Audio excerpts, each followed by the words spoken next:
بسم اللہ الرحمن الرحیم۔ ایک شخص اپنی پیداوار کے 3 حصے کرتا تھا۔ ایک حصہ اپنے کھانے اور بال بچوں کے کھانے کے لیے، ایک اللہ کی راہ میں خرچ کرنے کے لیے نکالتا اور ایک حصہ اپنے باغ کی دیکھ بھال کے لیے رکھتا۔ وہ ہمیشہ ایسا ہی کیا کرتا تھا، اس لیے اس کے کھیت میں اللہ تعالیٰ کی طرف سے بڑی برکت ہوتی اور اس کی کھیتی ہمیشہ سرسبز رہتی۔ اگر کبھی اس کے باغ کو سیراب کرنے کے لیے پانی نہ رہتا تو بادل کہیں اور برستے اور پانی ندی نالوں سے ہو کر اس کے ہاں آ جاتا۔ ایک مرتبہ کا واقعہ ہے، ایک آدمی جنگل میں سے جا رہا تھا۔ اچانک اس کے کان میں آواز آئی کہ کوئی آدمی بادلوں سے کہہ رہا تھا کہ جاؤ اور فلاں کے باغ کو سیراب کر دو۔ بادلوں کو حکم دینے والے شخص نے باغ کے مالک کا نام بھی لیا۔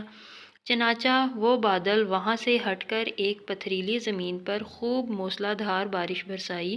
وہ پانی بہہ کر ایک نہر میں جا پہنچا۔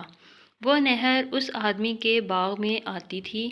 اب وہ آدمی جو جنگل میں بادلوں کا منظر دیکھ رہا تھا، وہ اس بہتے ہوئے پانی کے ساتھ ساتھ چل پڑا، یہ دیکھنے کہ آخر یہ پانی کس کے باغ کو سیراب کرتا ہے، آخر یہ ماجرا کیا ہے اور یہ کس بزرگ کی کرامات ہیں۔ وہ آدمی نہر کے کنارے کنارے چلتا ہوا اس باغ تک جا پہنچا اور نہر سے ہو کر اب یہ پانی نالوں کے ذریعے اس کے باغ میں آنے لگا اور باغ کو سیراب کرنے لگا۔ اس باغ میں ایک بزرگ پانی کو ادھر ادھر بکھیر گئے تھے تاکہ پانی پورے باغ میں پھیل جائے۔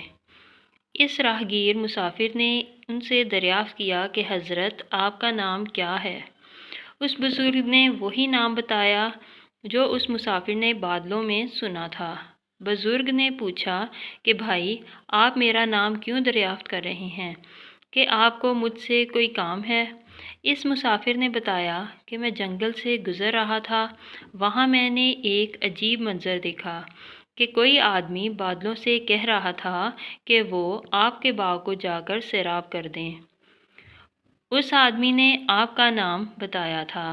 وہ بادل کہیں اور برسا لیکن نہر کے ذریعے پانی آپ کے باغ میں آ پہنچا۔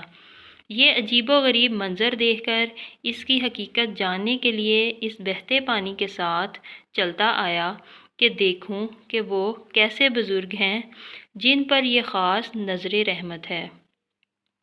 پھر اس مسافر نے پوچھا کہ حضرت آپ کیا کرتے ہیں کہ اس باغ کو سیراب کرنے کا غیبی انتظام ہو جاتا ہے؟ اس پر ان بزرگ نے بتایا، اس باغ سے مجھے جو کچھ بھی ملتا ہے میں اس کے 3 حصے کرتا ہوں۔ ایک حصہ اپنی اولاد کے لیے، ایک حصہ اللہ کی راہ میں خرچ کرتا ہوں اور ایک حصہ اس باغ کی دیکھ بھال کے لیے۔ اس لیے جب بھی میرے باغ کو پانی کی ضرورت ہوتی ہے تو قدرت کی طرف سے اس کا انتظام ہو جاتا ہے۔ عزیز دوستو، سچ ہے، جو اپنی حلال کی کمائی کا کچھ حصہ اللہ کی راہ میں خرچ کرتے ہیں وہ کبھی رائیگاں نہیں جاتا۔ بے شک اللہ بہترین بدلہ دینے والا ہے۔